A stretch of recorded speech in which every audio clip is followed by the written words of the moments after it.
اعوذ باللہ من الشیطان الرجیم بسم اللہ الرحمن الرحیم. سمے کو چل رہا ہے. آج کے حالات حاضرہ اس میں کیا ہے؟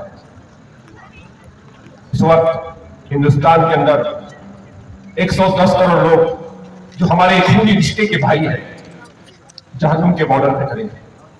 میں آپ لوگوں سے ایک ہی سوال کرتا ہوں کہ ان تک ہم نہیں تو پھر اب کون پہنچیں گے؟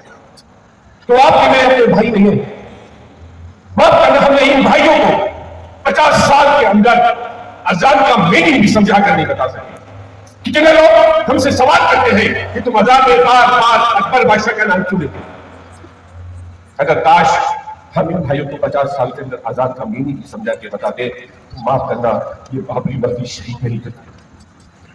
اگر بھائی کا تم کو اتنا بولتے یہ تمہاری بھی خدا کی مرضی کا ہے معاف کرنا اس کی حفاظت کرتے, لیکن معاف کرنا 50 سال کے اندر بھی ہم نے ان بھائیوں کو کبھی اذان کا میننگ نہیں بتایا کہ اذان کا میننگ کیا ہوتا ہے. آج گورنمنٹ کا ریشو نکالا گیا کہ 24 گھنٹے کے اندر 1,54,000 کلو پیش پورے ورلڈ میں موت ہوئی ہے. 30% ایمان والے ہیں اور 70% ہمارے برادر وطن ہمارے خونی رشتے کے بھائی ہیں. اگر ایک بستی 2,000 لوگوں کی ہے تو معاف کرنا ہم روزانہ 72 بستیاں کو آگ لگا رہے ہیں. میں آپ لوگوں کو پوچھتا ہوں کہ اللہ کی مدد مظلوم کے ساتھ لے آتی کہ ظالم کے ساتھ لے آتی ہے؟ اللہ ہماری دعائیں کیوں نہیں سن رہا؟ کیونکہ ہم نے 80% مجمع کو خالی چھوڑا ہے جو ہمارے خونی رشتے کے بھائی ہیں.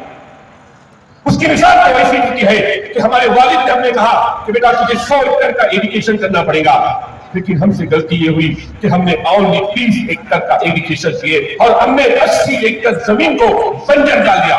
وہ ایک وقت آئے گا کہ وہ گھنا جنگل بنے گا, اس میں آدم خور جانور پیدا ہوں گے اور الگ الگ پرکار کے کیٹانو پیدا ہوں گے اور 30 ایکڑ کی فصل کو برباد کر دیں گے. اگر 20 ایکڑ کے فصل کو بچانا ہے تو ہمیں 80 پر بھی ایجوکیشن کرنا پڑے گا تو 20 ایکڑ کی فصل ہمارے گھر تک پہنچ سکتی ہے. یہی حالات اس ہمارے قرآن کے ہیں کہ 20% ایمان والے 80% ہمارے خونی کے رشتے کے بھائی ہیں, لیکن معاف کرنا 20% کے اندر ہماری بڑی بڑی خانقاہیں چلی, بڑے بڑے اجتماعات ہو رہے, جمعے کے بیانات ہو رہے, مکتب چل رہے, مدارس چل رہے. ہم نے جتنا بھی فوکس کیا اور 20% پہ فوکس کیا 80% میں وہ خالی چھوڑا ہے. یہی وجہ ہے کہ ہم نے آدم خور جانور پیدا کر. اگر 20 کو بچانا ہے ہمیں 80 پر بھی کام کرنا پڑے گا. ایسے ایک موقع میرے ناسک کے مندر میں ہوا, میں بات کر کے اسٹیج سے نیچے آیا اور ایک شخص میرے پاس دوڑ کے آیا, بولے سر مجھے معاف کر دو. سر کیا بات ہے؟ بولے کل تک میری پوزیشن یہ تھی کہ داڑھی اور ٹوپی والا دیکھتا تو میں مسلمانوں کے دکان میں انٹری بھی نہیں کرتا, لیکن آپ نے کہا کہ قرآن ہمارا بھی ہے اور اسلام شام کی اور امن کا سندیش دیتا ہے, تو میں آپ سے معافی چاہتا ہوں. سر معافی تو میں مانگتا ہوں, ہم نے آپ لوگوں کو حق مارا ہے, اتنا میرے گلے پکڑ کے رویا میں آپ کو بتا نہیں سکتا. اور ایک آخری بات کہ ایک پروگرام میرا بھی پونا میں ہوا, جس میں ہمارے برادر وطن منیمم 1.5 لاکھ لوگ تھے اور ان میں لگا ہی مسلم تھا. میری بات تھی سی ایم صاحب کی بات تھی, ان کی اسٹیج پہ آج میں بات کیا اور شروعات یہاں سے کہ میں آپ لوگوں سے معافی چاہتا ہوں, ہم نے آپ لوگوں کا حق مارا. ان کے کہا کہ قرآن گرم کے اندر 6,666 شلوک ہے, جس میں سے اور 553 صرف مسلمانوں کے احکامات کے لیے, باقی 6,113 ہے سارے مانو کے سارے کلیان کے لیے. ہم نے آپ کو نہیں بتایا, آپ سے معافی چاہتا ہوں. پھر وہ آج میں نے بات کو شارٹ میں کر رہا ہوں تو ان کے سسٹم میں لیڈیز بہت آتی ہے, تو مجھے معلوم پڑا کہ 1 لاکھ لیڈیز نے میرے بیان کا اسٹے کر رکھا اور 1 ہفتے تک کے مندروں میں چلایا گیا. یہ کیسی محبت بڑی قوم ہے جو 33 کروڑ کو مان سکتے ہیں, اللہ اس کے رسول کے بات کو کیوں نہیں مانیں گے؟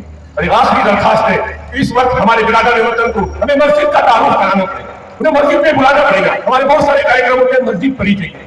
آپ لوگوں سے بھی درخواست ہے کہ برادر وطن کو مسجد پہ بلائیے. تو ان کی غلط فہمی ہے کہ وہ نماز کے بعد کیسی پڑھتے ہیں, نماز کا میننگ کیا ہوتا ہے, حسین کی لوگوں میں کیا بولا جاتا ہے, وہ جو ان کا محراب ہوتا ہے وہ کہتے ہیں تمہارا خفیہ رستہ ہے, جو مسجد میں آئیں گے بیٹھیں گے اور ایک مسجد کی روحانیت ان کو ملیں گی. ان کی ساری غلط ہے کیونکہ حضرت والا کہتے ہیں کہ ہمارے برادر وطن کا مسجد میں بیٹھنا ان کی نفرتوں کو ختم کر سکتا ہے. اس لیے میں آپ لوگوں سے درخواست تو نہیں کر سکتا ہوں, اللہ کے لیے آپ لوگوں سے سب سے بھیک مانگتا ہوں, یہ کام اب ہم نہیں تو کون کریں گے؟